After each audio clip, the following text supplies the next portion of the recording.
que você recebesse nesse momento este homem de Deus, pastor Marcos Feliciano e pastor Roberto Marinho. Não, podia fazer melhor, né?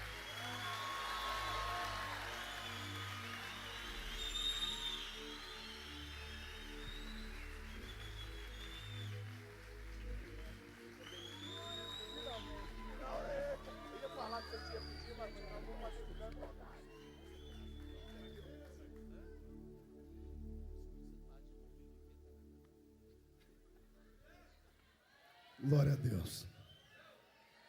Cumprimento os irmãos com a paz do Senhor. Cumprimento os irmãos com a paz do Senhor. Quem está feliz nessa noite? Então encontre uma pessoa bonita do seu lado e dê um sorriso para ela. Ficou difícil, hein? Tem gente que nem vira o pescoço. Se não tiver ninguém bonito aí, é só olhar aqui para cima. Mas é para o pastor Fad, né? Figura simpática, amigo das horas incertas. Muito obrigado. Existem homens que homens nos apresentam. Outros o próprio Deus nos apresenta. Eu busquei a sua amizade inúmeras vezes, através de terceiros. Nunca deu certo. Aí vem Deus e nos une, né? E Ele me adotou como filho, né? Paizão, cabelo branco já. I believe it, man. Deus te abençoe, Fábio. Muito obrigado. Você e a Sandra são pessoas tão queridas que Deus tem colocado nesse mundo. Existem pessoas que não vale a pena conhecer. Mas existem pessoas que a gente devia ter conhecido há muito mais tempo, né? E essa família é a minha família aqui em Brasília. Muito obrigado por tudo. Glória a Deus. Glória a Deus. Eu vou pedir para que o sonoplasta me dê só um pouquinho de agudo aqui em cima, para o som ficar um pouquinho mais confortável para mim. Depois eu te dou um beijo. Isso. Vai ganhar 2 beijos agora. Quem trouxe Bíblia nessa noite? Abra sua Bíblia comigo no Evangelho segundo escreveu São Marcos. O capítulo é o de número 14.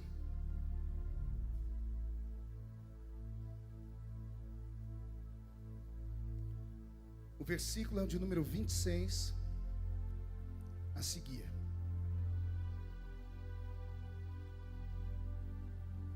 Evangelho segundo escreveu São Marcos, capítulo de número 14.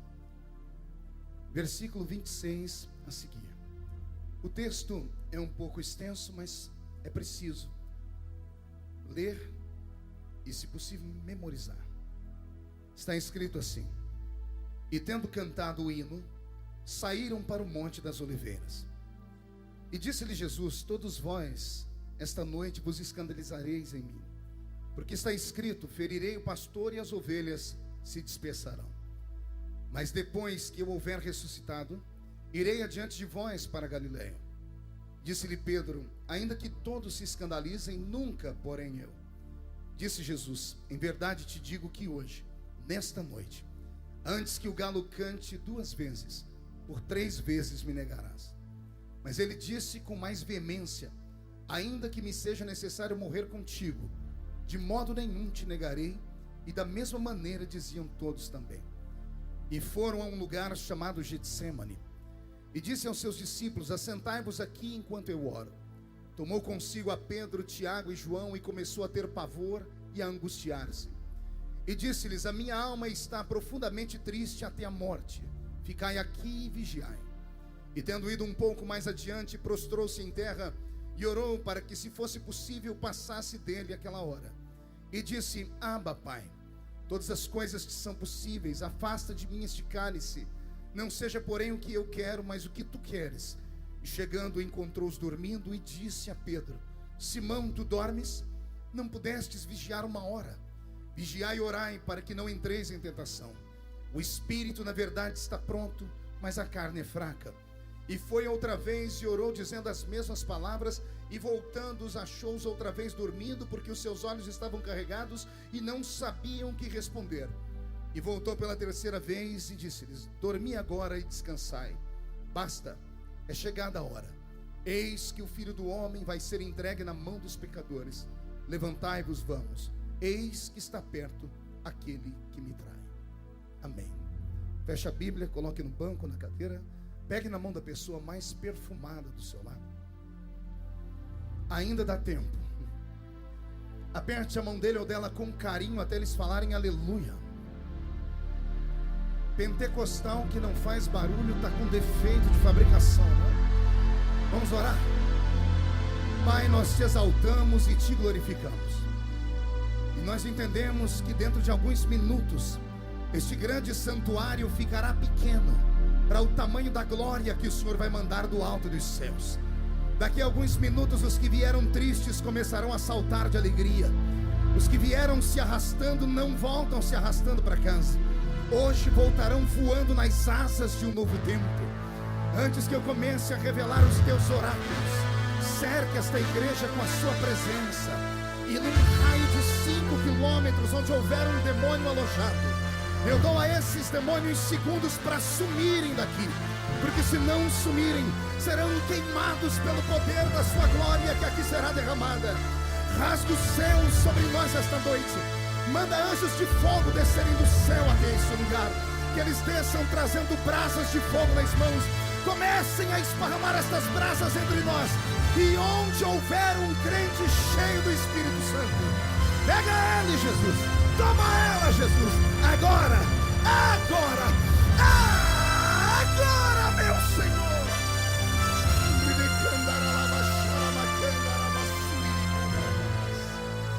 Fala conosco, fica conosco, em nome de Jesus é o que eu te peço. E a igreja que é soberana diz: os que podem, tomem o seu assento aplaudindo a Jesus, porque Ele é bom. Glória a Deus.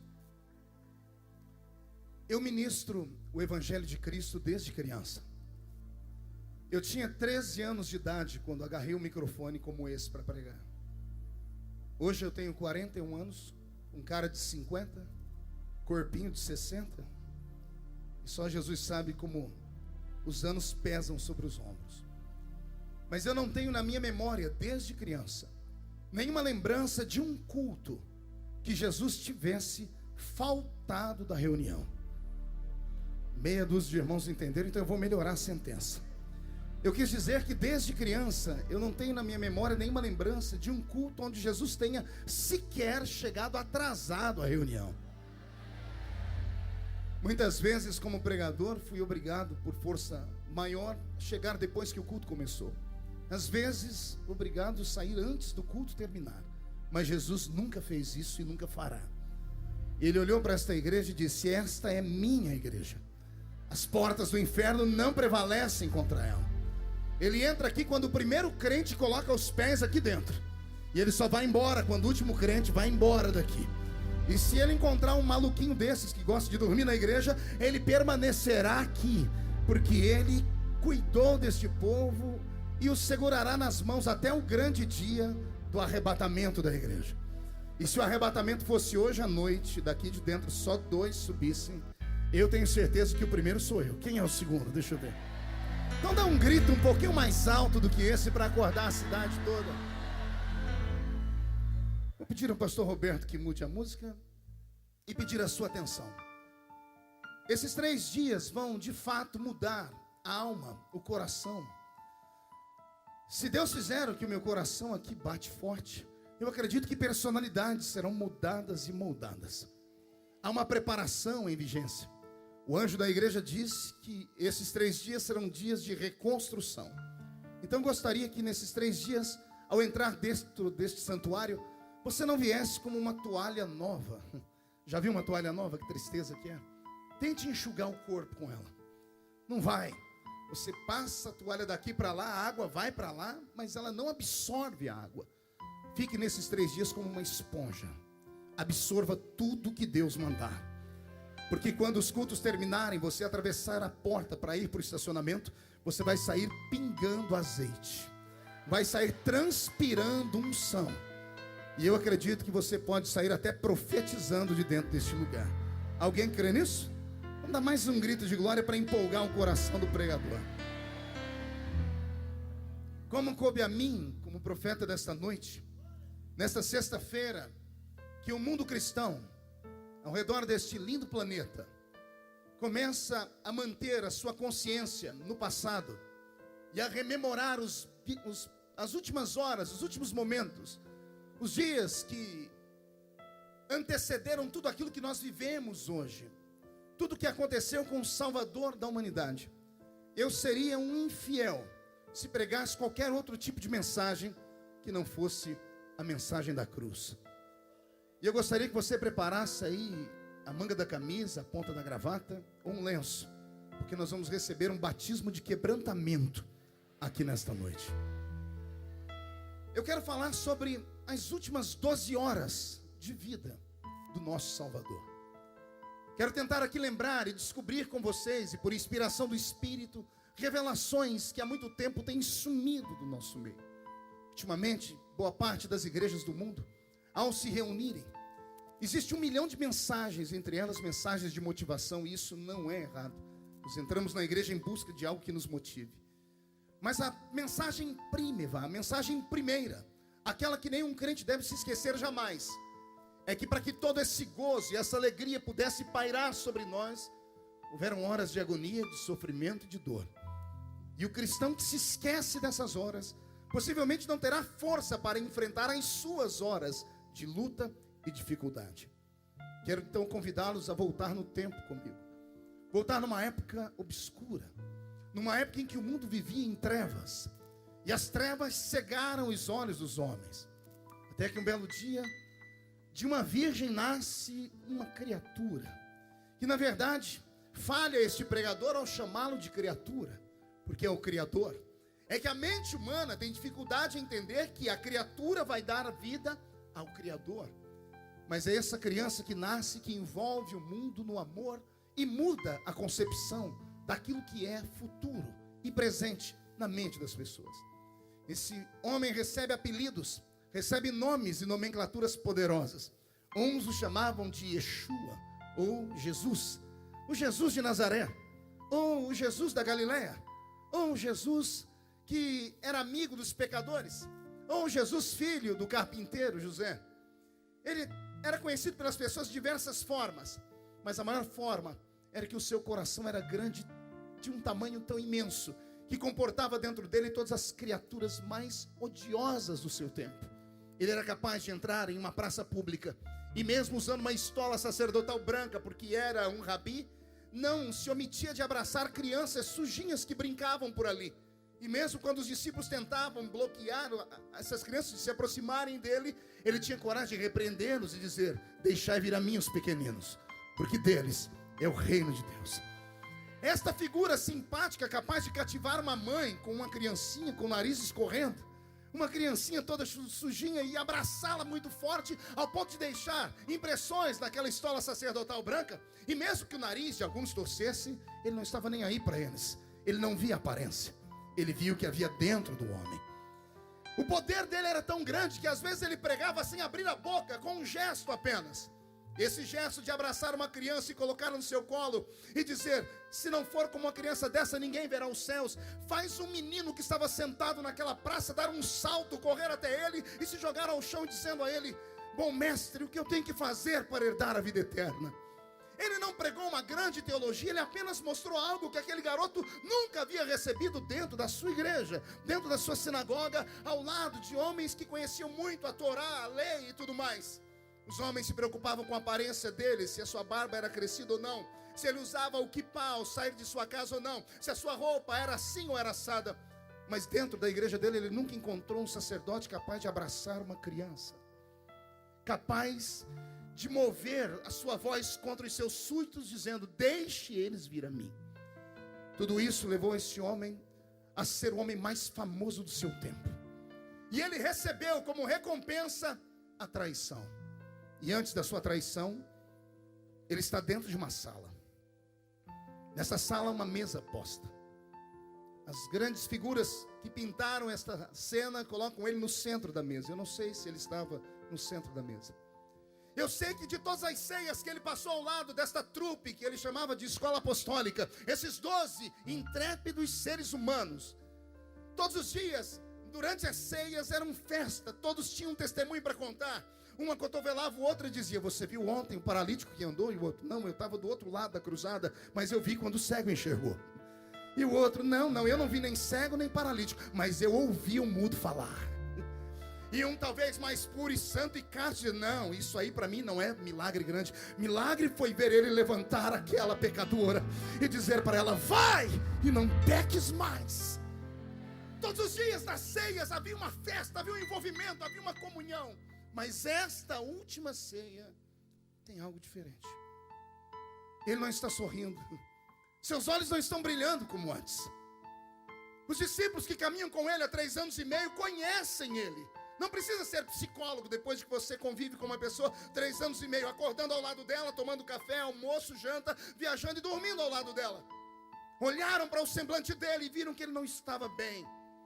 E ele que não estava bem, ao pegar o pão para partir, a ceia mais tensa da história, ele toma o pão e quando ele vai partir o pão, ele diz: aquele a quem eu der este pedaço de pão, esse vai me trair.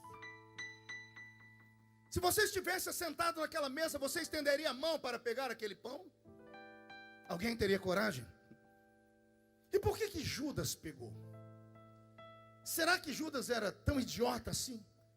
Eu penso que nesse momento houve uma interferência no espírito de Jesus. E o lado humano dele aflorou a tal ponto que ele começa a mostrar o seu desespero. E o desespero dele, assentado naquela mesa, é capaz de colocar em risco todo o projeto da eternidade. Quando ele acaba de dizer: aquele a quem eu der esse pedaço de pão vai me trair, eu tenho certeza que o Espírito Santo entra naquela sala e limpa a mente de todos para que ninguém lembre daquilo que ele falou. Porque senão ninguém vai pegar o pão. Automaticamente Judas estende a mão e toma o pão. Depois de ter comido com eles, uma ceia que não deu para engolir direito, todos percebem que o ar está pesado. Eu imagino o primeiro deles afastando a cadeira, dizendo: bom mestre, com licença, eu vou dormir. E pela primeira vez na história, depois de uma ceia, eles ouvem Jesus dizer assim: eu não queria que ninguém saísse daqui hoje. O que está saindo volta a cadeira, olha um para o outro para um, eles sentem que tem algo diferente. E Jesus diz para eles assim: hoje eu queria fazer uma coisa que eu nunca fiz com vocês. Eu queria cantar um hino. Aleluia.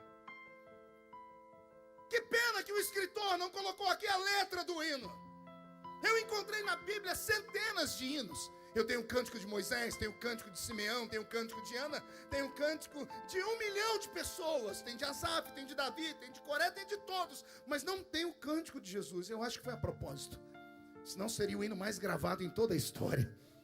E eu, não sei você, mas eu, todos os dias antes de sair de casa, eu ia cantar esse hino, porque foi esse hino que deu a ele força para encarar o que viria pela frente. Ele, como homem, está vivendo aquilo que ele ensinou como Deus. Milhares de anos atrás, quando um sábio estava na terra, citando aos homens o que fazer na hora da adversidade, o Espírito de Deus fala aos ouvidos de Salomão, e é Salomão que escreve: quando estiver triste, cante um hino. E ele, lá no passado, deu esse conselho a Salomão, e agora ele vai usar esse conselho para preparar a alma dele. E ele canta aquele hino. Após cantar aquele hino, termina as estrofes. Todo mundo não sabe o que fazer. Ele se levanta, todo mundo se levanta, e todo mundo diz assim: podemos ir dormir, Jesus? E Jesus diz assim: hoje não. Toda vez que eu estou com vocês, termina a ceia, vocês vão dormir e eu vou para o monte orar. Sempre oro sozinho no monte. Eu nunca deixei vocês orarem comigo. Lembra quando os discípulos de João oravam e vocês me questionaram? E eu disse para vocês: vocês não precisam orar porque eu estou convosco aqui. Mas hoje, só hoje, eu queria que vocês orassem comigo. Pela primeira vez, os 12 são convidados a sair daquela sala, e ao invés de ir para o quarto, eles vão para o meio do mato. A caminhada é sofrida e silenciosa. Ao chegar na entrada do monte, ao chegar no solapé do jardim do Getsêmani, Ele olha para cada um deles e diz: escolhe um lugar para orar. Ao contar os 12, ele sente a falta de um. O coração dele acelera. Aquele que sumiu no meio da calada da madrugada, da noite, é ele quem vai traí-lo. Jesus começa a perceber que as peças do quebra-cabeça começam a se encaixar. Ele ajoelha num canto e os 11 ajoelham ali perto. E ele pede a eles que orem, mas agora temos uma dificuldade. Pergunte qual? Por favor, só fala se todo mundo perguntar. Eles nunca oraram. Um deve ter ajoelhado perto do outro e dizer: você lembra aquela oração que ele ensinou? E alguém com memória boa deve ter tirado um papel do bolso. Ele ensinou essa oração. E os 11 começam a orar a única oração que eles sabiam: Pai nosso que estás no céu, santificado seja o seu nome. Venha a nós o seu reino. Seja feita a sua vontade, assim na terra como no céu. O pão nosso de cada dia nos dai hoje. Perdoa as nossas ofensas, assim como nós perdoamos a quem nos tem ofendido. E não nos deixes cair em tentação, mas livra-nos do mal, porque teu é o poder, o reino e a glória para sempre. Amém.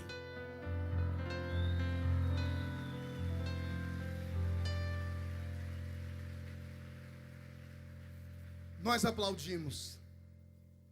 Jesus se entristeceu, porque ao terminar esta oração fez-se silêncio no jardim. E quando o silêncio chega no ouvido de Jesus, Jesus para. Ele levanta a cabeça e diz assim: vocês não conseguem orar 1 hora? Porque eles oram 1 minuto. A oração do Pai Nosso, quando bem feita, 1 minuto e 20 segundos. Quando alguém está com muita pressa para dormir, vai em menos de 40 segundos. E ele queria alguém que pudesse orar, interceder, chorar. Ele queria ouvir gritos. Ele queria ouvir uma oração quase pentecostal. Quer perguntar o porquê? Porque ele também precisava gritar naquela noite. Ele precisava expor a alma dele. Ele precisava colocar para fora o que ele estava sentindo. Mas não dá para gritar sozinho com pessoas em silêncio. Então ele queria que eles gritassem também, para que o grito dele fosse sufocado. E os discípulos apavorados olham um para o outro, juntam as mãos e começam de novo: Pai nosso que estás no céu, santificado. É a única oração que eles sabem. 1 minuto depois, Jesus percebe que não adianta insistir. Eles não estavam preparados para aquilo. Cada um fica num canto. Ele levanta, vai no ombro de 3 dos 11. Ele bate no ombro de 3: Pedro, Tiago e João. E ele chama esses 3 para um canto. São os únicos em quem ele confia acima da média. São homens que foram com ele para o Monte Tabor, que viram Moisés e Elias. São homens que andaram com ele por todos os lados. Eram homens que tinham coragem. Eram homens que tinham o que, a igreja? Não ouvi, tinham o quê? Um deles teve coragem de pular no meio das águas, encarar a morte. Afundou, mas Jesus tirou ele de lá. Mas teve coragem de pular, pelo menos. O outro teve coragem de, numa época onde o preconceito era infinitamente maior do que o de hoje, numa roda de homens à beira de uma fogueira assando peixe, ele teve coragem de não apenas sentar ao lado de Jesus, mas colocar a cabeça no ombro. E como Jesus não reclamou, ele foi, escorregou a cabeça e pôs no peito de Jesus. Numa época em que homem não tocava em homem, numa época em que homem mal olhava para homem, esse teve coragem de se entregar. Botou a cabeça no peito de Jesus. E isso trouxe para ele um grande presente. Pergunte o quê? De onde é que você acha que ele criou inspiração para escrever? No princípio era o verbo era Deus, o verbo estava com Deus. Tudo que foi feito por ele. Sem ele nada do que foi feito se fez. Ele veio para os seus não receberam, mas a todos quanto receberam, deu-lhes o poder de serem feitos filhos de Deus.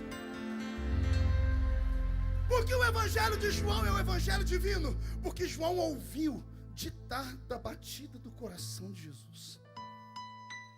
Quem busca intimidade recebe aquilo que outros não buscam. E o outro, Tiago, que estava sempre com eles, vinha a reboque. Mas ele também teve coragem. Um dia ele chegou perto de Jesus e disse: Jesus, a gente foi evangelizar naquela cidade ali, acho que pregamos ali para um povo, mas ninguém deu oferta para nós. A gente pode assim orar, uma oração simples, para cair fogo e matar a cidade inteira? Evangelista, quando não recebe oferta, fica quase que endemoniado. E Jesus olhou para ele e disse: é claro que não. Mas Jesus gostou daquilo, porque Ele ama gente atrevida. Por que você acha que essa igreja é tão abençoada? Na cara de cada crente desse ministério está escrito: sou atrevido, e daí? São esses 3 atrevidos. São esses 3 amigos íntimos nas horas difíceis que Ele chama para um canto. E eu queria ser uma mosca branca para estar lá perto, para ver a reação do rosto deles, para tentar ler os olhos deles. Porque Ele se distancia dos 9 que estão ali, dos 8 que estão ali. Vai para um canto, faz uma conferência. Lembra quando eu era criança na escola? Você ia falar com os amigos um segredo, todo mundo abraçava. Ele está assim com eles. E ele dizendo: Jesus, está tudo bem? E Jesus dizendo: hoje não. A minha alma está profundamente triste. Eu estou agonizando. Eu estou sentindo a morte chegar. Eu queria saber como é que essa palavra entrou no coração deles. Fade. Eu queria tentar entender o que é que eles sentiram. Porque Jesus era o super-herói deles. Era Ele que saía no meio da multidão, quando a multidão estava alvoroçada, queria bater nele, e Ele simplesmente virava um vento e passava perto de todo mundo e ninguém enxergava Ele. Era Ele quem pegava pão e peixe, multiplicava e matava a fome de milhares de pessoas. Era Ele quem tinha coragem de encarar os homens mais algozes do seu tempo. Era Ele quem tinha autoridade sobre o céu e sobre a terra na mente deles. Mas agora o super-herói deles parece ter encontrado uma criptonita. Porque Ele disse para eles: a minha alma está angustiada até a morte. Por isso, orem comigo. E os 3 caem de joelhos ao lado dele, sentindo a agonia dele, e começam a orar de novo: Pai nosso que estais no céu, santificado seja o seu nome. E a oração, por mais lenta que tenha sido, 1 minuto e meio, 2, e silêncio no jardim de novo. Jesus entendeu naquele dia que existem momentos da vida que nem os melhores amigos podem nos acompanhar, que nem as pessoas em quem mais confiamos podem nos acompanhar. Ele deixa eles 3 aqui, deixa os 8 ali, sai no meio daquela calada da noite, entra dentro daquele jardim. Ô jardim! Quem vai a Jerusalém e vai àquele jardim, e não vai apenas com olhar de curiosidade, mas quem vai como um peregrino deve se lembrar das cenas que viram ali. Árvores tortas, árvores que parecem que foram amaldiçoadas, 2000 anos de existência e elas não morrem. O capim não germina naquele jardim, a relva não nasce, mas as árvores não morrem. Aquelas árvores ficaram espantadas quando viram entrar lá dentro aquela figura. E aquela figura, ao entrar, marchando dentro daquele jardim, percebeu algo que nunca antes foi visto ou ouvido naquele jardim. Pergunte o quê? Pela primeira vez aquele jardim tem um silêncio sepulcral. Minutos antes, Deus e o diabo se reuniram naquele jardim e fizeram um acordo. Você não oprime ele e eu não ajudo ele. A escolha é dele.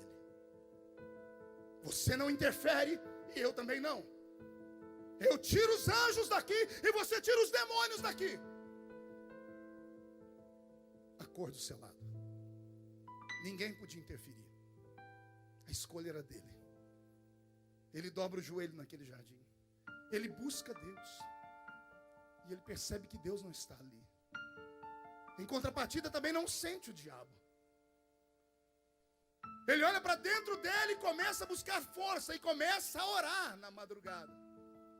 E chega o momento da oração, que a alma dele se desfaz. Porque ele começa a perceber algo que outrora devia ser a maior bênção que ele tinha, que era o lado divino dele. O que atraía a multidão a ele era o lado divino, eram os sinais, eram as palavras poderosas. E se o lado divino era aquilo que as multidões mais buscavam nele, o lado divino dentro do jardim traiu ele. Porque como homem, ele só enxergava um palmo à frente do nariz. Mas como Deus, ele enxergava o futuro. Como homem, ele só vivia aquele momento de tensão, aquele frio na boca do estômago quando a gente tem, quando é ameaçado. Quando a gente não sabe no que vai dar o problema, a gente sente ânsia de vômito. Como homem ele sentiu isso, mas o lado divino dele espiou o futuro. E quando ele espiou o futuro, a carne não aguentou. E ele começou a tremer. Tremeu tanto que quando passou a mão na testa, sentindo um líquido descer, pensou que era suor. E ao passar a mão com o reflexo do luar, ele percebeu que era grosso e era vermelho. E quando ele viu a sua testa sangrar, ele começou a sofrer. O sofrimento foi tão grande que ele fez uma oração. E ainda bem que a oração dele tem o lado A e o lado B. O lado da oração traz angústia, tristeza e revolta. Porque o lado A da oração diz que o nosso super-herói olhou para o céu e disse: se for possível, passa de mim esse cálice. Se for possível, não me deixe experimentar o que eu estou vendo. Quer perguntar o que ele estava vendo? Não entendi? Ele viu a cruz antes da hora. Ele viu os pregos antes da hora. Ele viu a coroa de espinho antes da hora. Ele sentiu os açoites com os quais ele seria flagelado naquela noite antes da hora.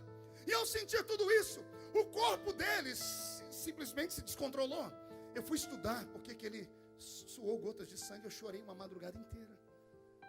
Toda vez que uma pessoa toma um susto, ou está passando por um momento de muita luta, quando ela está ao ponto de ter um colapso nervoso, a pressão sanguínea invade o seu coração, uma descarga de adrenalina vem sobre o corpo tão grande que o sangue, que já corre numa pressão violenta, ele procura uma maneira de uma válvula de escape. A primeira coisa que deveria ter acontecido com ele era um ataque cardíaco. O coração não ia aguentar a pressão do sangue que veio ali. E eu perguntei: Jesus, por que o senhor não morreu então de ataque cardíaco? Não ia sentir tudo que ele sentiu depois. E ele falou comigo: filho, eu estava proibido de morrer do coração. Meu coração não podia explodir naquele dia. Como o coração dele não podia explodir, o sangue que saiu dali começou a procurar outras válvulas de escape. Subiu para a cabeça, porque toda vez que a pressão vem e o coração suporta, são as pequeninas e diminutas veias da nossa cabeça que explodem um aneurisma. E quando o sangue chegou à sua mente, nas suas veias, as veias quase explodiram. Era para ele ter tido um derrame. Mas ele estava proibido de morrer de derrame. Como as veias não explodem no cérebro e as veias não explodem no coração, é algo anormal. A pressão no seu corpo faz com que todas as veias dilatem. E quando as veias dilatam, elas trincam. E o lugar por onde sai o suor começa a sair sangue. Ele suou sangue por você.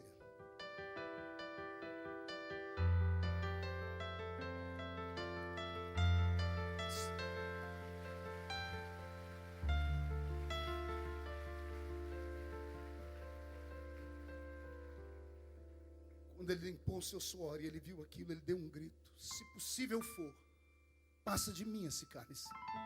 O meu herói fracassou. O meu herói ficou com medo. O meu herói quase entregou os pontos.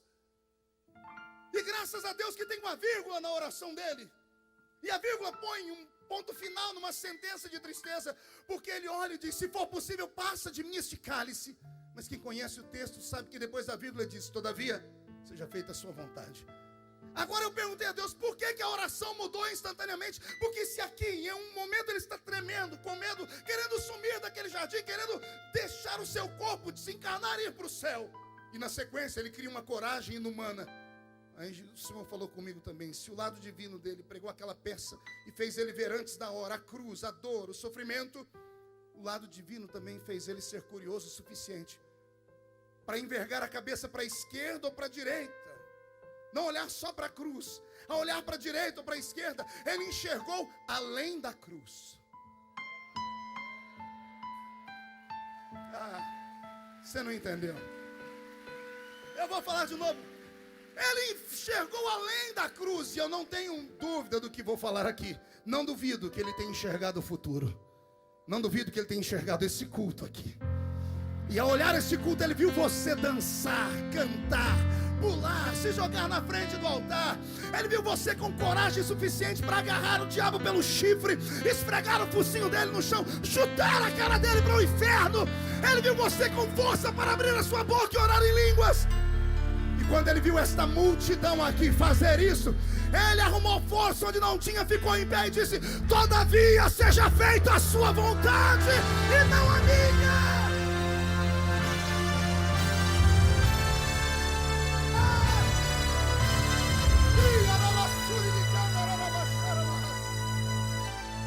Mão direita para o céu. Agarre o ombro do irmão que está do seu lado com carinho e respeito. Chacoalhe ele até ele ficar irritado. Irrita ele. Não, pelo amor de Deus, tira ele do lugar. Diga: Deus te trouxe hoje aqui para isso. Ele vai sacudir a sua fé. Ele vai sacudir o seu ministério. Ele vai sacudir a sua salvação. E só quem crê nisso não dá um grito, não. Dá um berro de glória a Deus nesse lugar.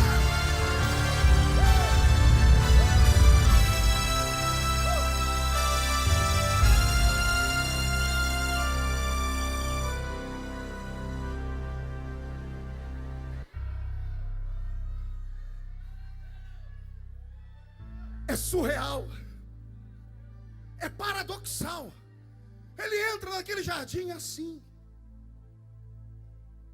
triste, com medo.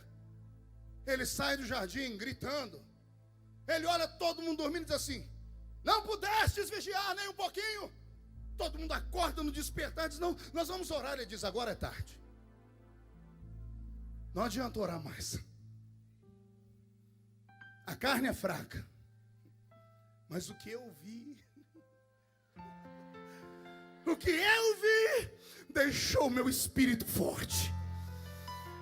Eis que o traidor se aproxima. Ele aponta com o rosto para onde é que o traidor está vindo, porque ele não veio sozinho. Judas veio com vários soldados. E os soldados vieram contra ele num grupo de pelo menos 600. O bater do chão dos seus pés identificava que eles estavam vindo dali. Quando Jesus diz: eis que o que me traz se aproxima, eu imagino todo mundo dizendo: Jesus, se ele vem por ali, vamos correr para cá. Jesus: não, eu vou é para cá. Mas Jesus, por quê? Porque eu não vejo a hora de acabar com esse negócio. Não há fraqueza e nem medo em mim mais. Lá vem Judas. Judas pega todo mundo de pé, ele se aproxima de Jesus e ele dá um beijo em Jesus. Muda a música para mim, Roberto. Judas dá um beijo em Jesus. Quando ele dá um beijo em Jesus, se fosse eu. Judas estava perdido. Ou eu chutava a canela dele, ou eu quebrava o pescoço dele, depois eu ressuscitava, né? Mas que eu não deixava barato, não deixava. Judas deu um beijo no rosto dele e já foi saindo. Jesus segurou ele e disse: vem cá. Jesus deu o abraço mais gostoso que Judas já havia recebido. E Jesus disse no ouvido dele assim: amigo, quem é que chama o seu traidor de amigo? Ele segura Judas e diz assim: amigo, o que você tem que fazer, faz rápido. Jesus estava dando uma deixa. Ele estava aplanando o caminho de Judas. Ele estava dizendo: não precisa fazer o que você vai fazer daqui a pouco. Não precisa ir no monte a Celdama. Não precisa ir no campo de sangue, se matar. Eu entendo o que está acontecendo aqui. Eu entendo você, Judas. Quantos de nós já apedrejamos Judas? Eu também fazia isso quando eu era neófito. Quando eu entendi Judas, eu parei de acusá-lo. Judas era igual a gente. Só que ele nasceu em Caríades. E a terra de Caríades era a terra dos homens que tinham cabeça pensante, lutavam e sonhavam com a liberdade de Israel fora dos romanos. Judas era da terra do homem de Barrabás, aquele homem que ocupou o lugar de Jesus na história. Os dois eram daquela terra. A história que nós lemos, que eles eram assassinos, isso ou mais, não bate. Roma não julgava crimes de assassinato. Roma julgava crimes políticos. Só era preso por Roma homens que lutavam contra o governo. Judas vinha dessa terra. Desde criança foi ensinado que mais cedo ou mais tarde o Messias viria e libertaria Israel. Judas andou ao lado de Jesus porque ele acreditou que Jesus era o Messias. Ele viu o Messias fazer sinais, prodígios. Ele achou que Jesus era um mágico. Até o dia em que ele ouviu Jesus falar assim: o meu reino não é desse mundo. Quando Jesus disse: o meu reino não é desse mundo, Judas entendeu que Jesus falava sério. E Judas se decepcionou com Jesus. Que palavra! Será que ele é o único? Será que só eu e Judas já nos decepcionamos com Jesus? O dia que eu peguei o meu filho e coloquei dentro de um caixãozinho e vesti ele com a roupa que eu ia apresentar ele no culto da igreja. O dia que eu fui ao cemitério, eu queria me jogar no lugar dele dentro da tumba, eu perdi a minha fé. Eu briguei com ele. Todo ser humano passa por uma decepção com Deus. Quando a gente pede e Ele não dá. Quando a gente fala e Ele não responde. Eu aprendi nas horas da luta que Deus às vezes fecha os olhos. Às vezes Ele fecha a boca. Mas Ele nunca fecha os dois ao mesmo tempo. O dia que Ele fecha a boca, Ele não nos perde de vista. O dia que Ele fecha os olhos, Ele nos guia pela sua palavra. Você nunca está sozinho. Nunca. Você nunca está sozinho.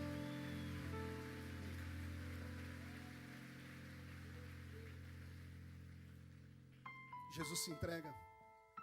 Ô Pedro. Pedro arrumou uma espada. E eu já li gente dizendo que Pedro desarmou um soldado pretoriano. Vá pensar alto lá longe.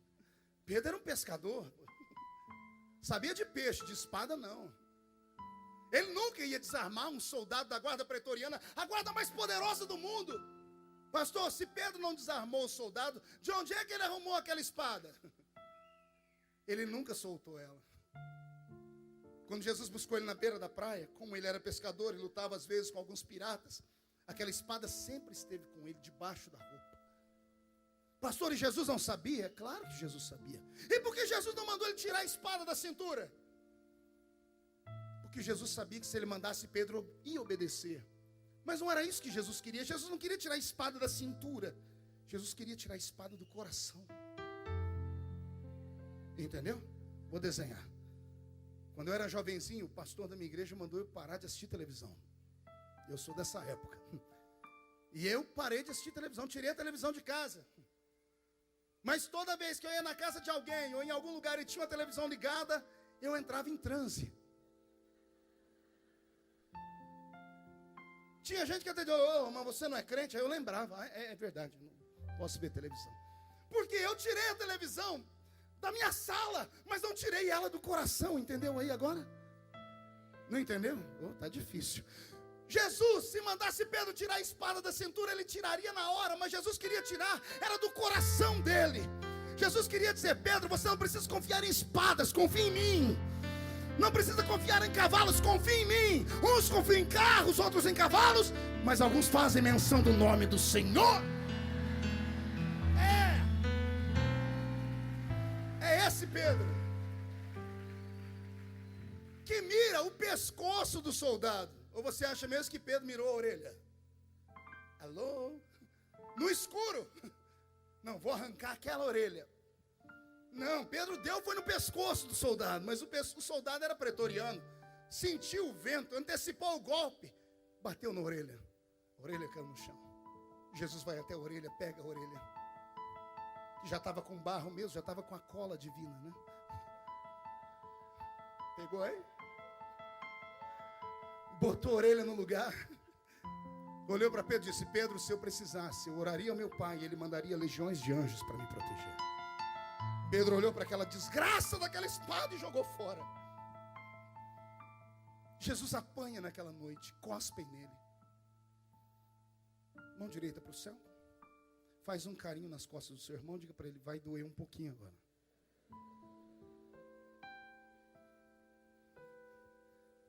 Jesus é arrastado daquele jardim. Arma uma arapuca contra ele, uma cilada. Ninguém nunca antes foi julgado numa madrugada. Abriram as portas do julgamento, um julgamento injusto, sem direito à defesa, sem ninguém poder dar testemunho por ele. Anás, Caifás para Anás, nenhum dos dois encontrou nada, eram dois idiotas. Pegaram Jesus e mandaram para Pôncio Pilatos. Pilatos recebe esse homem, ele tinha curiosidade, queria conhecer esse homem, a fama de Jesus era grande. E num diálogo com Jesus, 10 minutos, Pilatos ficou de queixo caído. Pilatos entendeu que aquele homem não era normal. Tudo que Pilatos falava, ele sabia. Tudo que Jesus falava, Pilatos não entendia bolhufas. Pilatos sabe que os judeus querem que ele mate Jesus, mas ele sabe que, mesmo sendo um homem poderoso, não quer cometer uma injustiça. Então, ao invés de matar Jesus, ele quer aplacar a ira dos judeus pela metade.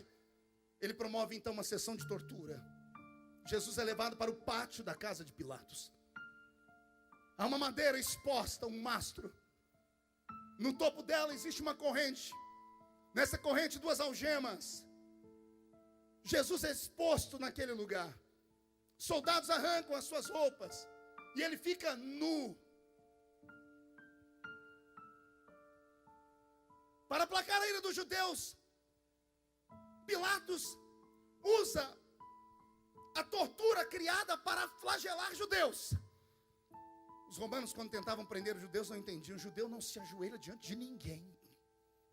Depois da cura em Babilônia, nunca mais se curvaram diante de ninguém, principalmente outro Deus. Então, quando os judeus vinham com seus chicotes e batiam, davam 40 chibatadas neles, eles tremiam a perna, mas ficavam em pé. Aí os romanos criaram um chicote só para bater em judeu, chamado azorrague. 12 tiras de couro. Na ponta de cada tira, limalha de ferro e osso de carneiro quebrado. Ou seja, uma chibatada vale por 12. Como cultura é 40 chibatadas, multiplique 40 vezes 12.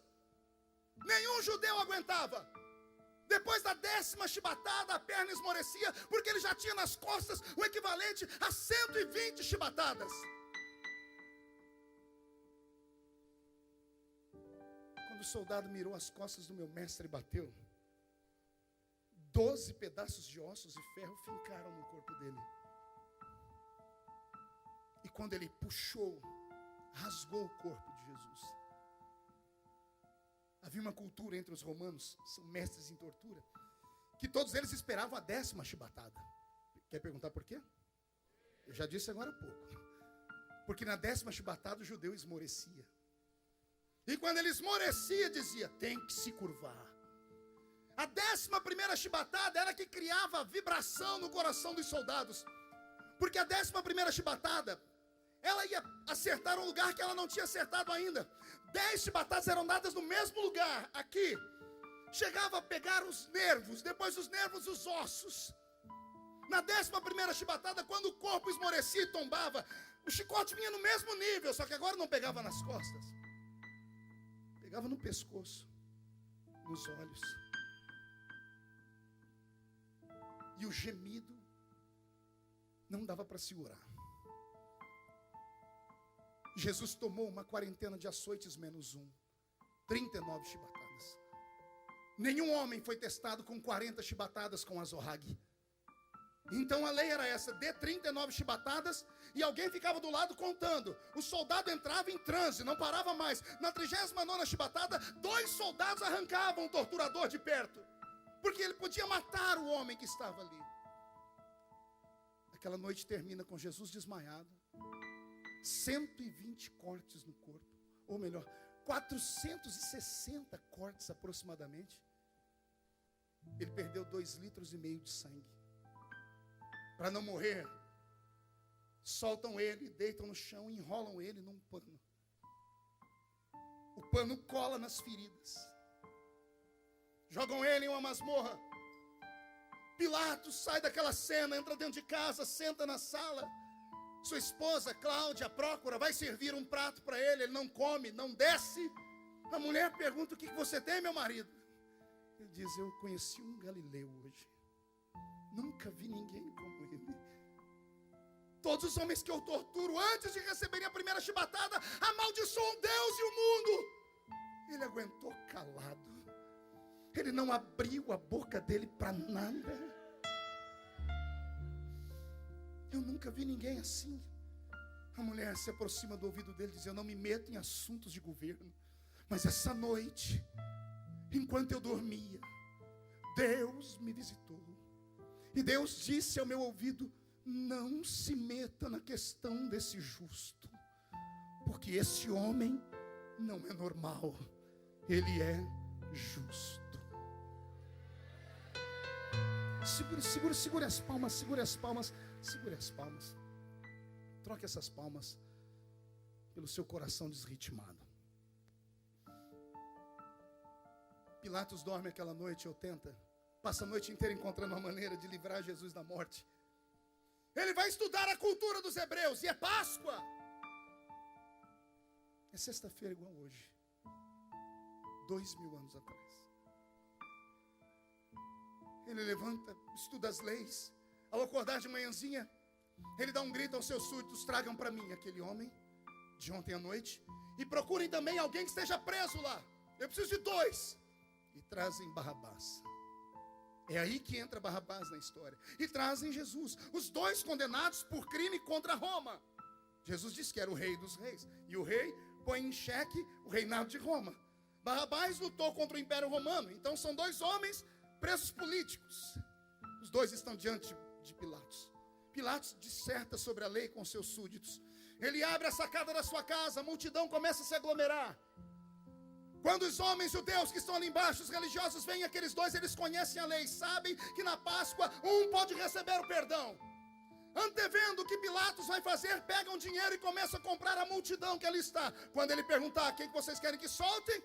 Mande soltar Barrabás. E Pilatos diz: a vossa lei diz que na Páscoa o Deus de misericórdia libera o perdão sobre um. Tenho 2 aqui. Esse é um homem que lutou contra Roma, talvez tenha pego em armas e assassinado soldados romanos. Esse não fez nada. Pilatos prega naquele dia: esse é aquele que multiplicou pão para vocês. É aquele que conta a história que ele andou em cima das águas. Ele é o homem. Eu dei a deixa. A quem vocês querem que eu solte? Esse assassino ou esse justo? E a multidão começa, uma boca comum: solte Barrabás, crucifique Jesus. Pilatos não acredita no que está ouvindo. Nem Roma, que tem um povo tão injusto, faria o que eles estavam fazendo. Ele manda trazer uma bacia com água. Ele lava as suas mãos e grita: eu limpo as minhas mãos do sangue deste inocente, porque eu tentei livrar ele. O povo aqui embaixo, possessos, começa a bater no peito dizendo: caia sobre nós e sobre os nossos filhos o sangue desse homem. Quando a gente começa a ler a história e vê aparecer um Hitler, quando a gente vê os judeus separados da sua terra, poucos conhecem a história. Eles pediram, sobre eles e os filhos deles. Pilatos manda executar Jesus. Soldados romanos, facínoras, bestas feras, agarram o corpo do Nazareno, levam em praça pública. Ele está embrulhado no pano da noite anterior, lembra? Agora eles precisam vesti-lo a rigor para a sua morte. Eles arrancam aquele pano do corpo de Jesus de uma vez só, abrindo de novo 460 feridas. Já tirou um esparadrapo de uma ferida não curada? Dói? Imagine tirar 460 de uma vez. O corpo de Jesus se retesa. Colocam uma roupa para cobrir a sua nudez, só suas partes íntimas. Pega uma coroa tecida com espinhos, espinhos capazes de furar uma madeira de acácia. A madeira de acácia é aquela usada para fazer a arca da aliança. Espinhos de 11 a 15 centímetros. Colocam na cabeça de Jesus e não se dão por satisfeito. Pegam um pedaço de pau e batem para que aqueles espinhos finquem na mente dele, dentro da cabeça dele. Jesus não abre a boca. Eles colocam um manto vermelho sobre a capa dele, sobre as costas dele, e chamam ele de rei em deboche. Eles pegam um pedaço de madeira chamado patíbulo. O patíbulo era a haste onde os braços eram crucificados. Nenhum homem carregava a cruz, porque a cruz era extremamente pesada. Ainda mais um homem que sofreu o que ele sofreu aquela noite. Jesus só levou aquela haste sobre o braço. Ele agora vai passar pela via da crucificação.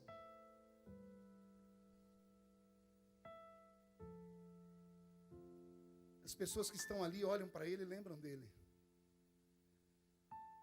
Mas ninguém podia fazer nada. Ele não tomou café da manhã, não jantou a noite anterior direito, perdeu 2,5 litros de sangue. Seu corpo está fraco e tremendo, as feridas estão sangrando. Ele deve ter tombado no meio do caminho. A Bíblia não diz que ele tombou, mas a gente entende, porque o soldado buscou alguém no meio da multidão para ajudar ele a carregar a cruz. E o soldado foi cruel. Tinha 1 milhão de judeus ali que pareciam com Jesus, pareciam ser irmãos de sangue. Mas o soldado procura no meio da multidão um homem diferente. E ele encontra um certo Simão Cirineu. Cirineu não era apelido e nem sobrenome. Cirineu eram pessoas nascidas em Cirene. Cirene ficava na Etiópia. Era o único homem que estava ali com a cor da sua pele acima do caucasiano. Veio adorar, talvez descendente de Salomão com a rainha de Sabá, só Deus sabe. Mas esse homem foi pego e recebeu uma ordem: ajude esse homem a carregar esse mastro, esse patíbulo. Eu amo meu Jesus. Ele está morrendo e não para de dar lição.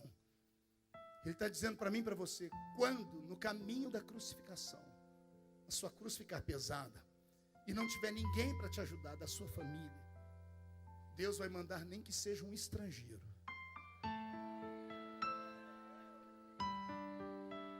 Mas sozinho você não vai. Alguém vai arrastar essa cruz com você. Não desiste dela. Chegamos no alto do Gólgota. O vento está soprando. Há um mastro deitado no chão. Soldados tiram o patíbulo das costas de Jesus e armam a cruz. Agora sim. Deita o corpo de Jesus naquela madeira que não era lavrada. Esticam os 2 braços dele e vão pregar os braços. Pregar a primeira mão não foi difícil. A segunda foi. A cruz era preparada 5 dias antes. A cruz era feita sob medida para o crucificado. Aquela cruz não era de Jesus. Era de Barrabás. Barrabás, segundo a história, Fábio, era um homem zarrão. A envergadura dele era maior do que a de Jesus. Então pregar a primeira mão foi fácil, porque como eles preparavam a cruz, aqui na madeira já tinha um buraco pré-feito. Então ao prenderem o prego tinha facilidade de atravessar a madeira. A primeira mão foi crucificada de maneira certa, a segunda não alcançava. O salmista diz que esticaram o meu Senhor. Ao esticarem Jesus e prenderem a sua mão, perceberam que se levantassem a cruz e ela batesse forte no chão, o braço dele ia se rasgar. Por isso nas cenas aparece alguém amarrando os braços dele. Pregaram as 2 mãos. Vão pregar os pés. Não pregavam as pernas retas. Colocavam uma haste onde um pé ficava fixo. E as pernas ficavam envergadas a 45 graus, ou para a esquerda ou para a direita, para não dar conforto ao crucificado. Pregaram o primeiro pé com um prego, e o segundo em cima do mesmo pé, com outro prego. 5 homens para levantar a cruz. Quando a cruz bate no buraco do Gólgota, o corpo de Jesus pende, a mão se rasga. O corpo vem à frente, os omoplatas apertam o pulmão. Li um médico esses dias que disse que se Jesus ficasse na posição em que colocaram a cruz, em 15 minutos ele morreria. Porque os omoplatas apertando o pulmão, ele morreria asfixiado. Mas Jesus é doutor da lei. E ele sabe que Deus não recebe sacrifício de carne sufocada. Ele não pode morrer de asfixia, não agora. Jesus arruma força onde não tem. Ele busca os pregos com os dedos. E ele arrasta o corpo dele para trás, uma força inumana. Ele consegue botar as costas atrás. Quando as costas batem na cruz que não era lavrada, ferpas e farpas entram naquelas feridas abertas. Ele sente dores que nenhum de nós jamais sentiríamos ou suportaríamos. Ele está posto lá. Agora é aguardar. o astro-rei começa a se esconder. O sol ficou com vergonha. O vento sopra no jardim. Esse agora é um outro jardim. É o do suplício e da dor. Pregam 2 homens, uma à esquerda e uma à direita. Jesus está quase desmaiando. O diabo recebeu a ordem para não atrapalhar Jesus lá no Getsêmani, mas no Gólgota ele teve oportunidade. E ele entra no coração do bandido da esquerda. E o bandido da esquerda grita com Jesus: tu não és o Filho de Deus? Desce da cruz e tira a gente também. Isso doeu mais em Jesus do que todos os flagelos dos romanos. Porque ele veio ao mundo para isso, para salvar o homem. E agora tem um homem do lado dele, debochando dele. Isso era suficiente para matar Jesus. Mas Deus não é injusto. Se o diabo entrou no coração do bandido da esquerda, o Espírito Santo entrou no coração do bandido da direita. Segure. O bandido da direita, ele estica o pescoço e vê que Jesus recebeu um presente antes de morrer. Uma placa. Pilatos mandou uma placa escrita em 3 idiomas. Colocou acima da cabeça de Jesus e lá estava escrito: Rei dos Judeus. Quando aquele bandido olhou para o outro companheiro dele, dizendo: amigo, eu e você estamos aqui porque a gente merece. Mas esse homem que está aqui não fez nada demais. E ele estica a cabeça e vê em cima da cabeça de Jesus uma placa. E é essa placa que dá a ele a revelação. E ele morrendo diz assim: Rei, ô rei. O rei está com a cabeça caída. O olho não abre, o ouvido cheio de sangue. E aquela voz parece surreal, vai entrando dentro do ouvido dele: Rei, Rei. Jesus procura a voz e está o homem ali dizendo: Rei, lembra de mim quando entrar no teu reino. No meio da dor, Jesus esboça um sorriso e diz: valeu a pena. Uma alma salva vale mais que o mundo inteiro perdido. Se fosse só por você, já valia a pena. E Jesus dá um grito que assusta a multidão: ainda hoje estarás comigo no paraíso.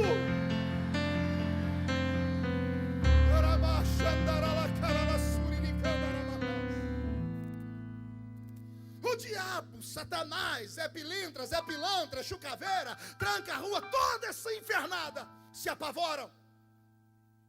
O diabo vê que não tem como lutar com Jesus. Então ele dá um grito com Jesus, ele dá um grito no inferno e diz assim: cadê a minha amiga? E vem a amiga dele desfilando com uma roupa negra e com a foice na mão. Morte. E o diabo diz para ela: eu não dei conta de atormentar o homem. Só você pode ir lá e meter medo nele. E a morte vem, a rigor. Ela levanta a foice dela, chama Jesus e diz: ei, agora somos nós dois. O que eu vou desenhar agora é só para crente espiritual. Os que não são, tapem o ouvido para não murmurar.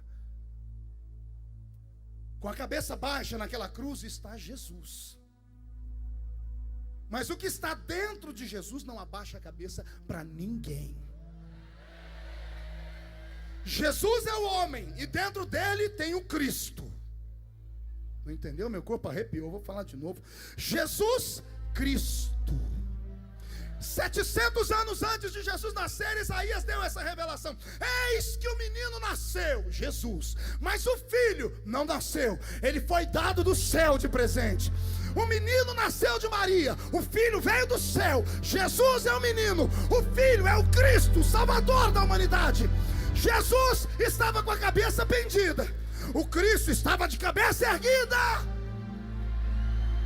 A morte, quando olhou Jesus, não viu o corpo, ela viu o espírito. E quando ela viu o espírito, ela disse: é agora. E eu imagino o espírito de Jesus dizendo: cai dentro, vem, vai, me mata. E ela pegou a foice, tentou cortar o fio de prata, que é resistência do homem. Quando a foice bateu no fio de prata, quebrou em dois. A morte está desarmada. Pastor, o senhor é louco? Isso é invenção sua, né? Não, tem um baixinho mais maluco do que eu. E não é o Fádio, não. É um outro, chama Paulo. Paulo estava pregando sobre a morte no capítulo 15 de Coríntios. Enquanto ele pregava para a igreja, ele recebia ameaças de morte. E lá na porta ele viu a morte. A morte fazia assim para ele, ó.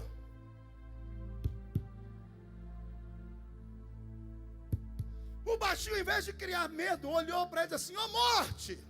Ninguém entendeu nada no culto. Ó morte, onde está o teu aguilhão, ó morte? Gravada foi a tua vitória na cruz, ó morte.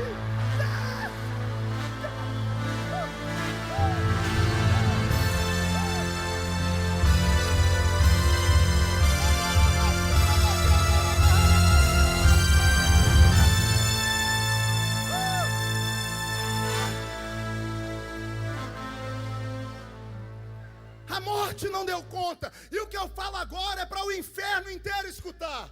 E todos os filósofos do mundo ouçam também. Infeliz foi Nietzsche, que disse que o nosso Deus morreu. Faltou um teólogo para ensinar para ele dizer: Nietzsche, quem morreu foi a carne. O Cristo nunca morreu. E maldito seja todo pregador que grita: a morte matou Jesus. Infeliz, a morte não matou Jesus porcaria nenhuma. Ela tem poder sobre o pecado. O salário do pecado, mas o dom gratuito de Deus é a... Quem peca e quem não peca. Jesus pecou. Se ele não desse a palavra final, ele estava pendurado na cruz até agora. Não entendeu? Vou falar de novo. Se Jesus não resolve fazer o que ele ia fazer, ele estava pendurado na cruz até agora, porque a maldição da morte não tocaria nele, porque ele foi justo, santo e piedoso. A morte tem um problema. O relógio dela parou, a agenda dela quebrou, e ela ficou ali no monte assistindo também, para ver até que hora ele ia daquele jeito. Aí Jesus, por um momento, ele quer dar uma lição para nós. Olha para o seu irmão e diga: agora é bonito. Antes de morrer, Jesus olhou para 3 lugares. Primeiro, ele olhou para o céu.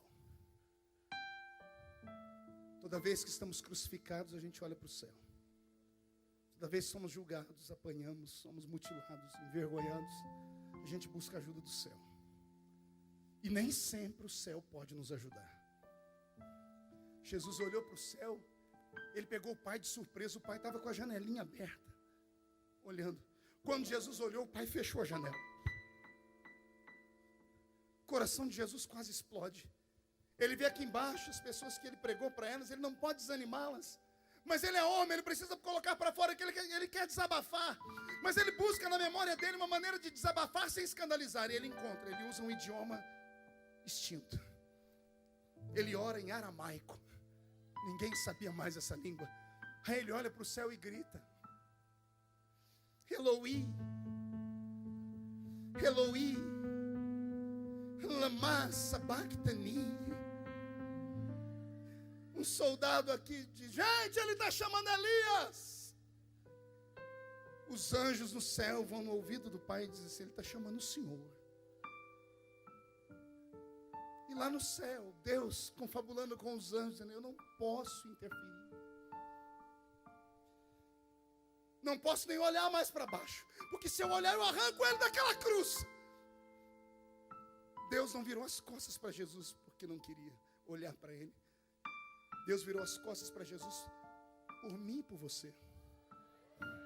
Você não entendeu? Vou falar de novo. Deus não arrancou Jesus da cruz por causa de você.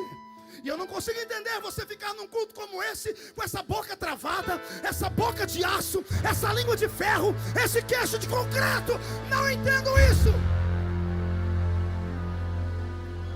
Pior do que tudo isso é ouvir uma mensagem como essa. Olha nos olhos do seu irmão, está seco, parecendo olho de sapo que morreu no dia de enchente.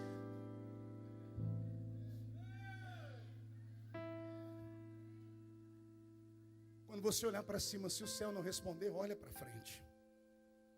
E Jesus olhou para frente, Fábio. Quando ele olhou para frente, foi pior. Todo mundo que ele alimentou com pão e peixe, curou, estava todo mundo ali. E tinha gente dizendo assim, eu achava que era.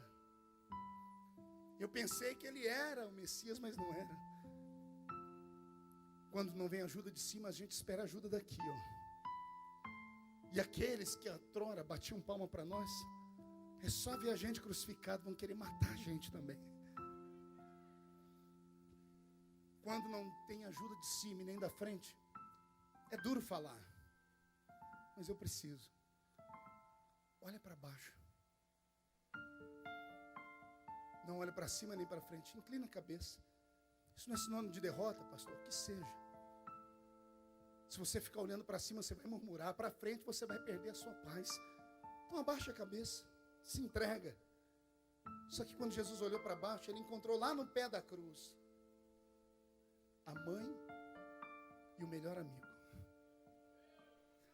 A mãe se sujando com o sangue dele. O melhor amigo também. E os dois olhando para cima, dizendo, a gente não te abandona. A gente fica com você. Segura, segura, segura. Jesus está dizendo assim, pode o mundo te abandonar, mas a sua família nunca vai te abandonar. Dê valor à sua família. Dê valor ao seu amigo. Amigo não é aquele que diz que você está bonito, é aquele que diz para você, escova os dentes, que você está com mau hálito. Amigo é aquele que vai com você para a cruz. E não importa quem está do lado, não olha para eu, olho para você. Eu acredito em você. Jesus está dizendo que às vezes o que nós procuramos lá fora está dentro de casa. Quando esse culto terminar, dá um abraço na mãe, no pai, no filho, na filha, no esposo, na esposa. Se junta com eles. Se junta, expulsa o diabo, manda Satanás para os quintos do inferno de cabeça para baixo. Mostra para ele que o projeto dele não funcionou, que esse culto aqui dessas 72 horas de oração já está funcionando. 11.000 demônios se levantaram contra você. 1.000 começa a cair de um lado, 10.000 começa a cair do outro, e você não pode ser atingido. Não pode ser atingido.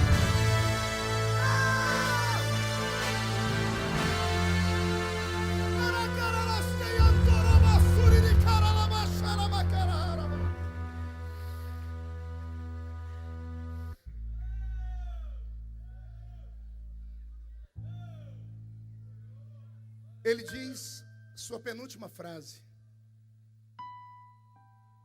perdoa-os porque eles não sabem o que fazem. João, cuida da minha mãe porque agora ela é sua mãe. Aí Jesus olha para o céu e diz, pai, é agora, né? Ah, antes, deixa eu fazer uma pergunta. Por que Jesus morreu primeiro do que os outros dois? Os outros dois sofreram igual a ele, foram flagelados como ele, mas Jesus foi primeiro. Os outros dois tiveram que quebrar a perna deles. Por que Jesus morreu primeiro? Um dia eu fiz essa pergunta, foi interessante que veio ao meu coração. Toda vez que a morte cruzou o caminho de Jesus, ela perdeu. A morte cruzou o caminho de Jesus no velório. O velório é o princípio da morte. Jesus entrou dentro do velório e arrancou a menina de dentro do caixão. Acabou a festa do velório, a menina já está viva aqui, a filha de Jairo. Depois Jesus parou um cortejo fúnebre, ou seja, do velório já vai para o enterro. O povo está no meio do caminho para o cemitério. Jesus entrou na frente e disse assim, ninguém mais caminha com esse defunto. Ele foi, enfiou a mão no caixão e disse, levanta. E entregou o filho para a mãe, a mulher, a viúva de Naim. Depois Jesus entrou dentro do cemitério, 4 dias depois de morto. Ele olhou para dentro da sepultura e gritou, Lázaro, para fora. A morte, toda vez que encontrou Jesus, perdeu. Se os dois que estão aqui morressem antes de Jesus, era morrer e ressuscitar. Era morrer, Jesus ressuscita. Ressuscita também. Perto dele ninguém fica morto. E se alguém entrou morto aqui e crê nele, vai ressuscitar. Vai ressuscitar e pronto.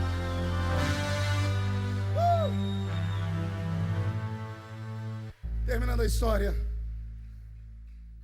ele olha para cima e diz, chegou a hora, pai, a morte está lá assistindo. Toda vez que um homem morre, a morte agarra o seu espírito e ou com anjos ou com demônios conduz eles ao seu lugar.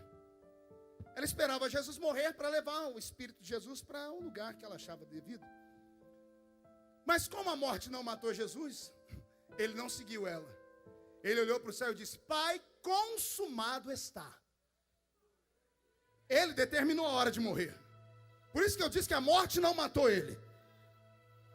Ele olha para o pai e diz assim: nas tuas mãos eu entrego. Era a forma dele dizer: na sua não, morte. Você não me leva, eu me entrego para ele. Não sou indigente, tenho um pai, e o pai vai cuidar de mim. Jesus olhando para o céu diz: nas tuas mãos eu entrego meu espírito. E tendo dito isto, ele ao expirar, ao exalar o último fôlego de vida, a cabeça dele tomba. O fôlego de vida que saiu é o Cristo. O Cristo vai saindo e conversa com ele: ô Jesus, daqui a pouco eu volto para te buscar.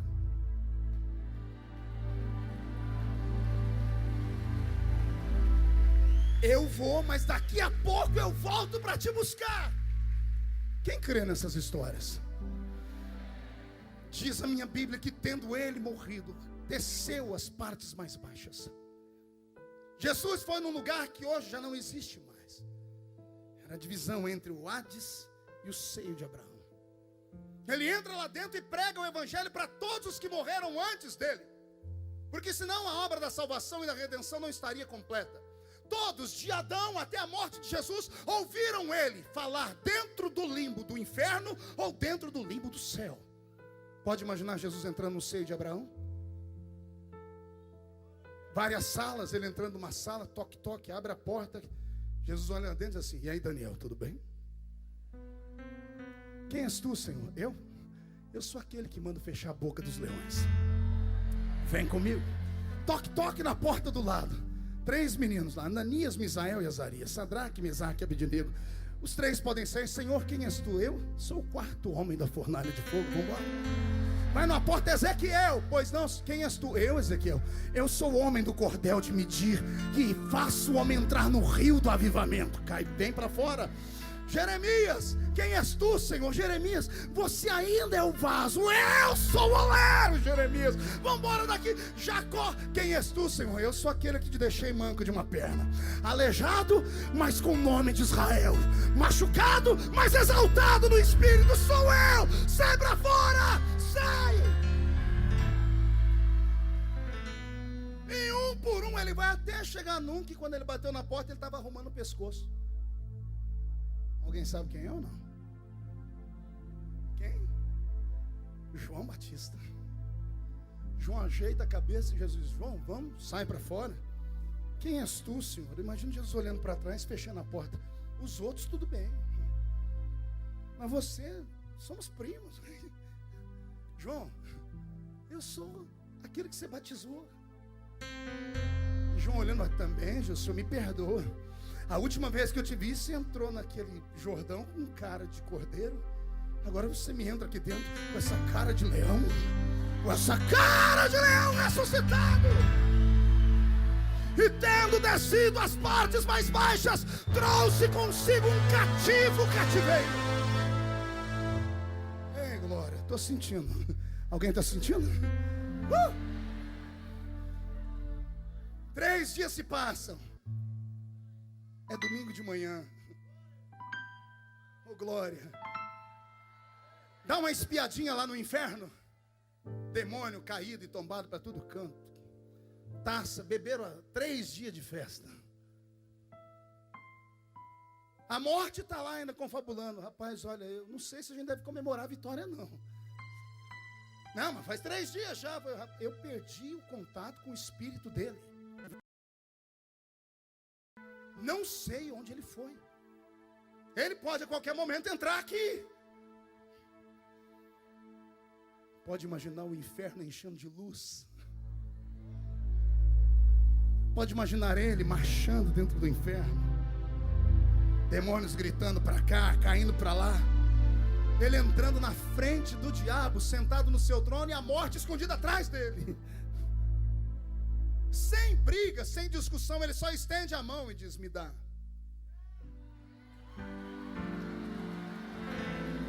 Me dá. É meu. A partir de agora você vai ser um espírito sem teto, porque eu quero a chave da tua casa. E Jesus tomou a chave da morte, do inferno, na mão do diabo. Pode imaginar a cena, o diabo dando a chave e botando a mão na cabeça. Jesus olhando para ele, botando a chave aqui na argola e saindo rodando. Imagina o diabo dizendo: ô Nazareno, não esqueceu de nada não? Do quê? Desenha. Lá, Gênesis 3:15. Da semente da mulher nascerá um que vai esmagar aqui. Não é agora? Imagina Jesus falando assim: poderia, e ele se escondeu. Poderia ser agora, mas por enquanto fica desse jeito. Fique aí. Jesus vai saindo rodando a chave dizendo assim: mas em breve,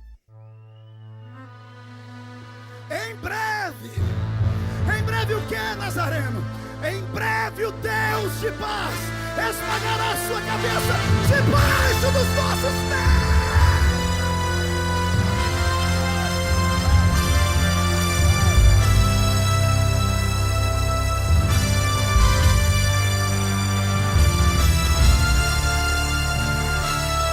Estou terminando. Senta aí.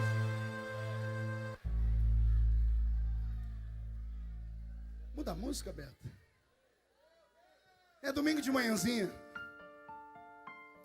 As mulheres pegaram um guento, estão entrando no jardim, chegam perto da tumba e vem a pedra tirada do lugar. Um evangelista disse que os soldados estavam caídos, outros dizem que os soldados saíram correndo. Mas tem um que diz que quando as mulheres chegaram, encontraram 2 homens de branco sentados em cima da pedra. E elas olham e dizem: o que aconteceu aqui? Roubaram o corpo do Senhor. E eles disseram assim: por que procurais entre os mortos aquele que vive? Ele não está mais aqui, ele já ressuscitou. Eu não sei se alguém aqui já foi em Jerusalém. Quem já foi em Jerusalém? Os que não foram, precisam ir rápido. Você vai entrar dentro da tumba dele. Tem uma abertura. Hoje não tem mais pedra. Do lado de dentro tem uma porta. Todos os dias, no finalzinho do dia, eles trancam a porta pelo lado de fora. Mas quando você vai visitar, a porta desaparece, porque ela é aberta para dentro. Você desce uma escadinha e aqui já tem uma pedra. E a moça ou o guia começa a dizer: aqui é onde colocaram o corpo dele. Quando você está tentando chorar daqui, não dá tempo, porque tem que ser rápido. Ela diz: mas daqui tiraram, embalsamaram, e o corpo do embalsamado era colocado aqui. E aí você olha para outra pedra, só que essa pedra tem uma cerca que separa, um portão, uma grade, para ninguém, porque já arrancaram um pedaço da pedra para levar embora. E quando você está olhando para cá, você vê 2 letrinhas em vermelho cravadas na rocha aqui em cima, e automático você pergunta: o que é aquilo ali? Ela diz assim: olha direito. Quem é teólogo aqui? Os teólogos levantam a mão. Aquelas 2 letrinhas é o quê? A gente começa a tremer. Quem conhece, começa a tremer. É o alfa e o ômega. Ela diz: é ele, o princípio e o fim de todas as coisas. Quando você termina de ver aqui, você já está emocionado da pedra que colocaram, da pedra que embalsamaram. Aí você é obrigado a virar de costas para ir embora. Quando você vai virar e ir de embora, se conhece o inglês, você é obrigado a dar um glória a Deus. Se é batizado com o Espírito Santo, é perigoso entrar no reteté de Jesus na hora. Porque quando você vira, tem a porta que está escondida, está cravado nela em vermelho em inglês: He's not here, but he's rising. Ele não está mais aqui, ele já ressuscitou. E ele está marchando no nosso meio nesta noite. Quem está sentindo ele caminhar no nosso meio? Então dá mais um grito de glória, por favor. Toda a igreja de pé. Pegue na mão de quem está do seu lado.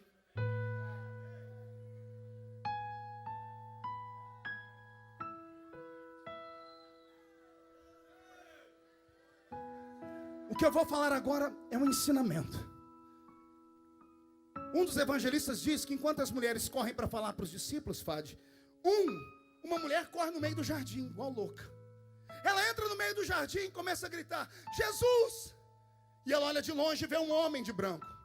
E ela grita: jardineiro, horteleiro, hortelão, onde pusestes o corpo do meu amado?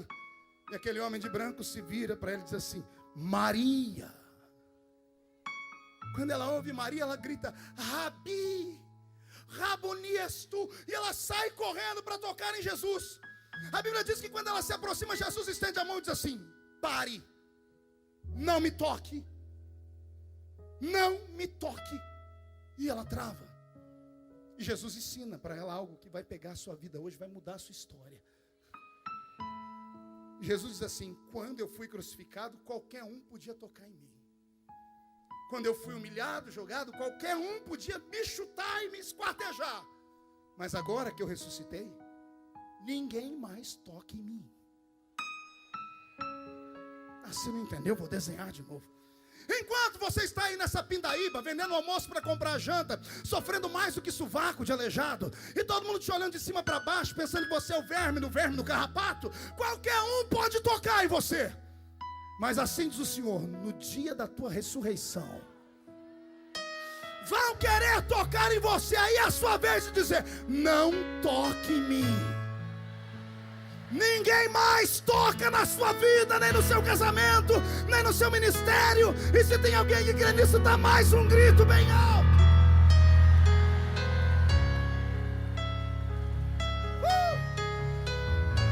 Pegue a mão do seu irmão, puxa ele perto e pega ele pelo braço. Ele aparece por um período de 40 dias. 500 pessoas são testemunhas da sua ressurreição. Ele marca o encontro com eles no solapé de um monte. Ele dá suas últimas palavras. Eles não entendem nada do que ele está falando. Ele está falando do céu e eles estão perguntando para ele se é nesse tempo que ele vai livrar Israel da mão dos romanos. Ele diz assim: olha, vocês não estão entendendo porque está faltando espírito. Vão para Jerusalém e aguardem lá, até que do alto sejais revestidos de poder. Eles estão olhando para ele e a Bíblia diz que vem uma nuvem, pega ele pelo pé e ele começa a subir. Aqueles dois anjos que vieram na ressurreição vêm para escoltar eles. Quando Jesus está subindo com os dois anjos, os anjos olham para baixo e dizem assim: vamos voltar lá, deixa Jesus ir, a gente volta. Os dois descem e ficam vendo todo mundo assim, ó. Os anjos dão um cutucão no ombro do outro e dizem assim: ei, varões galileus. Aí todo mundo acorda. Por que estão olhando para cima? Do jeito que ele foi, qualquer dia desse,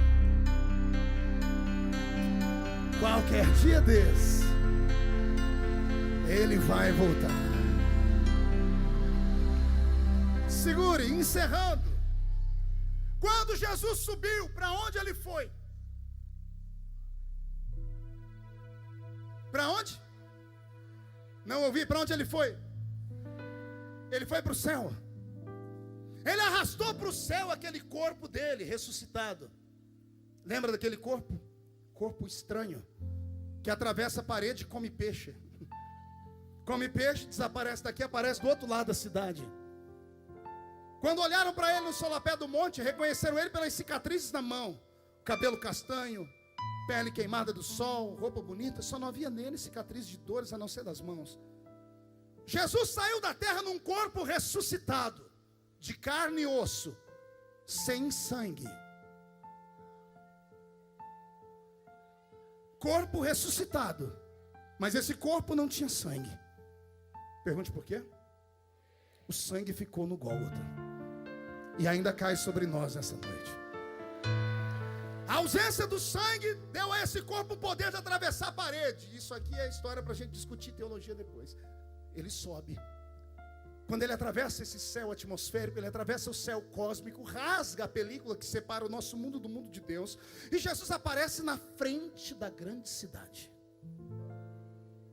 O portão da cidade está fechado. O homem é proibido de entrar no céu. Jesus, com seu corpo ressuscitado, está na porta do céu. Os anjos que fazem a escolta ao redor da cidade, quando percebem aquele corpo estranho, vêm voando e gritando. Quem é esse? Ao se aproximarem de Jesus, reconhecem Ele. E o salmista recebeu a revelação lá no Salmo 24. Esses anjos que estão aqui fora começam a gritar: levantai, ó portas, as vossas cabeças. Levantai, ó portais eternos, para que entre aí dentro o Rei da Glória. Os anjos que estão dentro do céu vêm voando, correndo com a chave do portão na mão, gritando: mas quem é este Rei da Glória? Os que estão aqui fora abrem as asas e começam a dizer: Ele, o Senhor dos exércitos, poderoso na batalha, Ele é o Rei da Glória.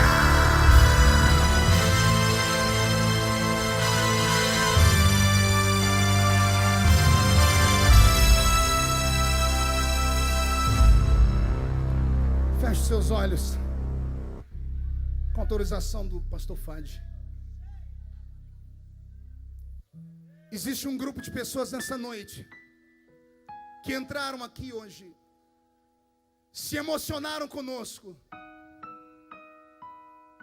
quase estão desidratadas de tanto chorar, mas se saírem por aquela porta como entraram, não podem ver o céu. São pessoas que se afastaram do Evangelho. São pessoas que abandonaram a sua cruz no meio do caminho. Foram massacrados, perseguidos, humilhados, expulsos de igreja. Desligaram você. E toda vez que alguém é desligado do céu também. Você tem raiva de igreja, tem ódio de crente. Veio hoje atraído pela propaganda, a oração de alguém fez você entrar aqui. Houve momentos que você quis sair, mas Deus colocou um anzol no seu queixo. E você foi fisgado. Porque Jesus está me autorizando a dizer para você que quem viver, verá onde a sua história ainda vai dar. Você ainda vai ser obreiro, vai ser pastor, vai ser pastora, ministra do louvor. Anota o que eu estou dizendo. Eu ouço barulho de asas acima do teto. E não são asas de anjos, é um farfalhar de asas de demônios. Demônios estão desesperados aos gritos, mandando uma mensagem para o inferno, dizendo: estamos perdendo. Porque Deus está dizendo que hoje Ele te quer de volta. Porque Ele morreu por você, você deve a sua vida a Ele. E Jesus me mandou te dizer que se você tiver coragem de deixar tudo e onde você está, e vir à frente desse altar, tudo que foi roubado da sua vida Ele vai devolver. Você que está afastado do Evangelho, você que há muito tempo não toma a Santa Ceia, você que há muito tempo deixou de acreditar num sacerdote,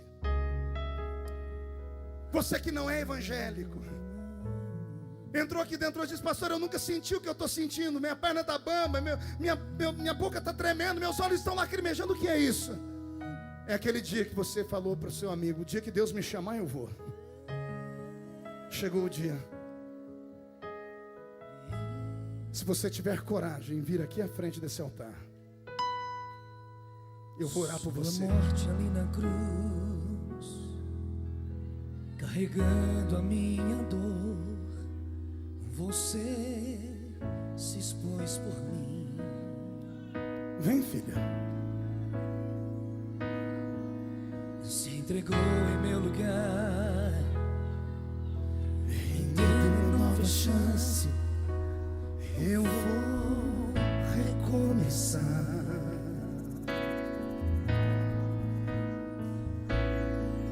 Sua morte ali na cruz carregou a minha dor.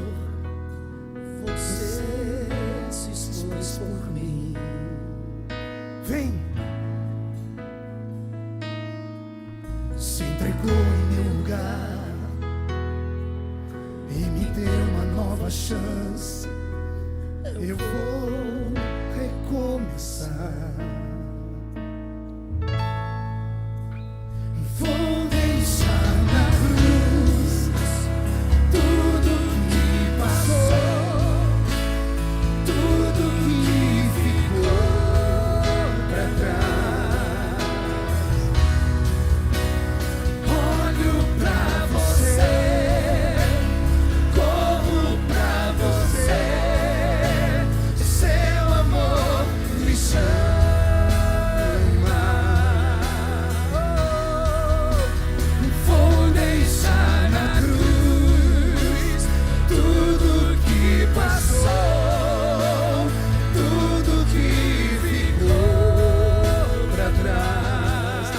Cadê o coral mais lindo de Brasília? Olho pra você,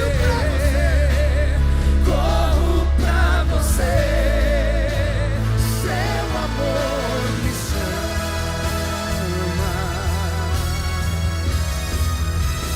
eu dependo desse amor, do seu amor, mais que tudo.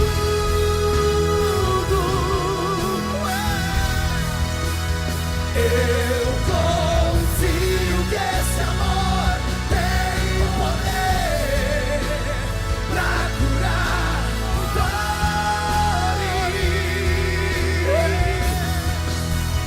Eu dependo desse amor, do seu amor, mais que tudo.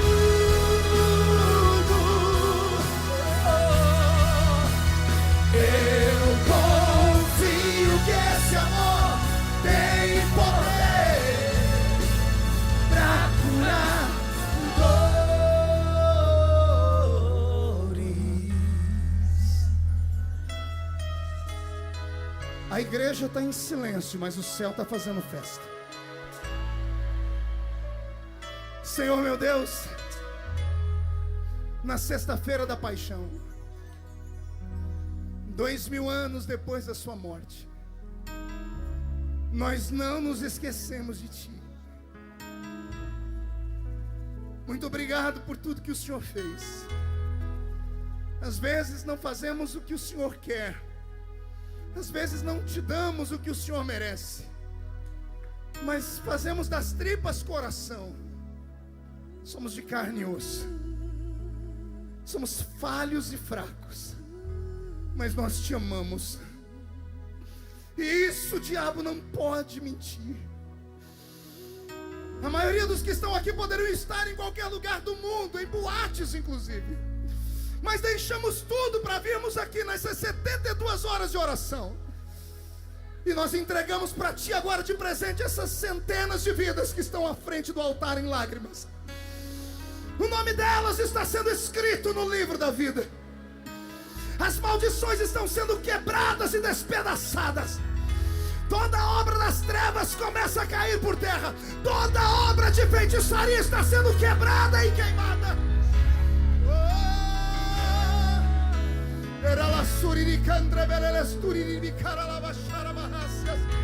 No nome de Jesus, todos os pecados estão sendo perdoados. E eu profetizo, ó Pai, que quando este culto terminar, eles voltarão para casa escoltados pelos anjos. E quem viver verá, para encontrá-los pregando e ministrando na sua casa. Eu profetizo isso no nome de Jesus Cristo, Salvador da nossa alma. E a igreja que é soberana, diga comigo amém. Os que estão aqui na frente, recebam um abraço desse povo bonito. A igreja dá uma salva de palmas pela sua vida. Eu dependo desse amor, do seu amor, mais que tudo.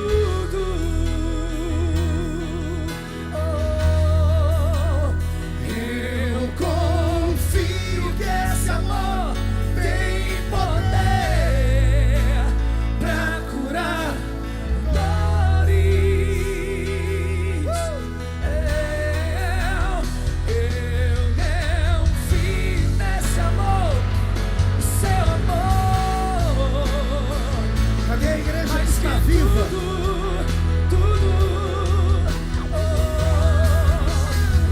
Eu confio que esse amor tem poder pra curar dores. Feche seus olhos e eu vou fazer um último convite. Não ia fazer, mas Deus tocou no meu coração.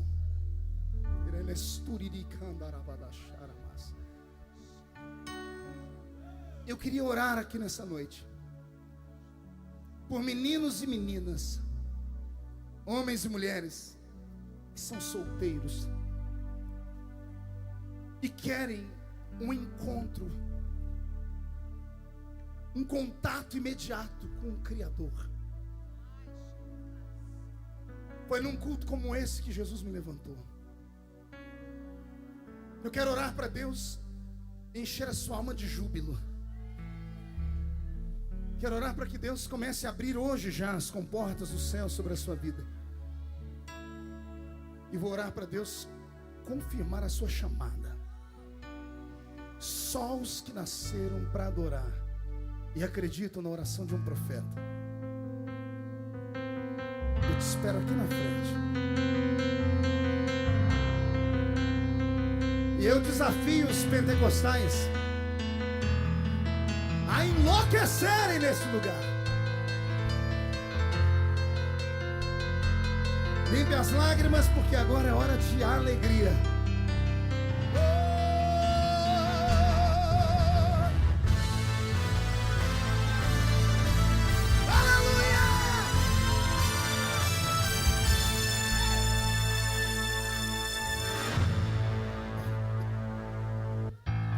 Deus de Israel, eu sei que eu não vim a esse mundo para adorar outro rei. Mas leões